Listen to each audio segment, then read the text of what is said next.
On se retrouve pour cette deuxième partie sur Azelar TV. Donc vous l'avez peut-être compris, on va se retrouver comme ça toutes les demi-heures avec une nouvelle invitée cet après-midi et présenter un petit peu les talents qui se trouvent au sein de notre coopérative d'activités artistiques et culturelles. À la fois créative et terre à terre, elle propose une communication engagée. Soucieuse de placer l'autre au centre pour faire émerger le sens, elle est adepte de la co-construction. Ce qui fait d'elle un atout majeur pour la coopérative où elle héberge son activité. Toujours investie, elle a récemment renouvelé son engagement auprès de l'organe stratégique. J'ai le très grand plaisir de recevoir Joanne Brem. Bonjour Manon, merci de me recevoir. Merci à toi d'être avec nous. Alors Joanne, comment s'appelle ton activité qui a un nom? Alors, j'ai créé Joanneuve en 2016 avec l'ambition de faire de la communication pour les entreprises à impact positif.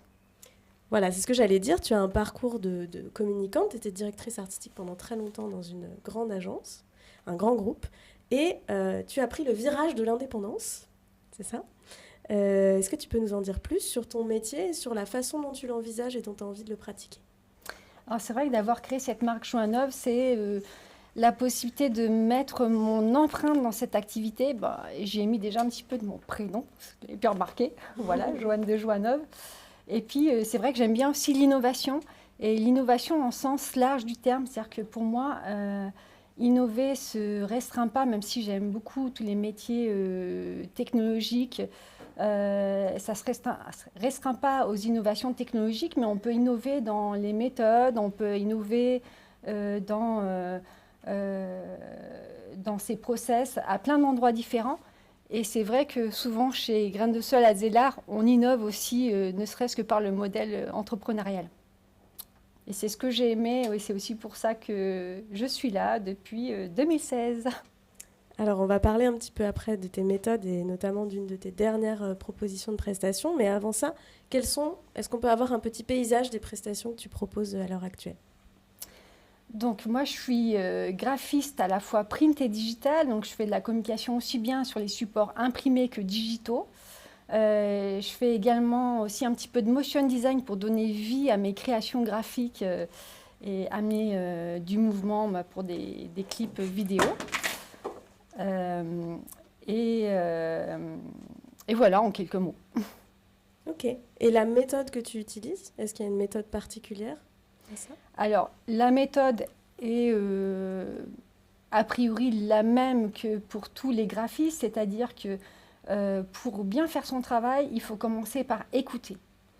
Écouter, comprendre, analyser les valeurs ajoutées de l'entreprise qu'on a en face de soi, comprendre aussi les besoins des prospects de cette entreprise. Donc j'ai plutôt une façon de travailler tournée, centrée utilisateur.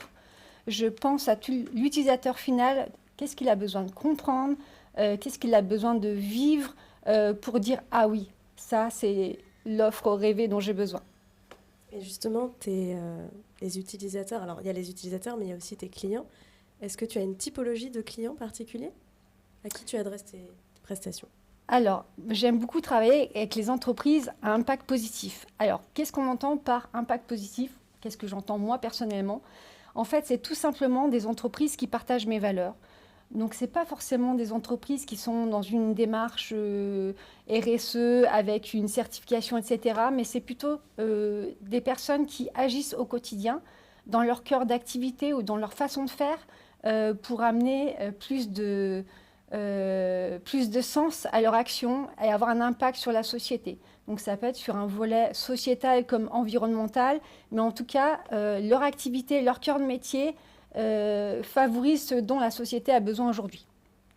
D'accord, très intéressant. On sent que la coopération, c'est très central pour toi, aussi l'impact social. Est-ce que tu dirais qu'il y a d'autres valeurs qui sous-tendent ton activité? Eh bien, l'humain au centre, c'est-à-dire que moi, quand je commence à travailler, mon plus grand plaisir, c'est de rencontrer les personnes, de comprendre qui elles sont, leur parcours, où elles vont, ce qui les passionne, ce qui les anime. Et finalement, c'est ça, c'est de l'humain. C'est aussi ce que je retrouve dans la coopération chez Graines de Sol, parce que la plupart du temps, je ne travaille pas seule sur mes projets, mais j'embarque une équipe projet. Ça peut être pour la conception d'un site internet, ça peut être un concepteur-rédacteur SEO, avec, si besoin, un photographe, un vidéaste. Il y a forcément du développement, donc des compétences techniques derrière.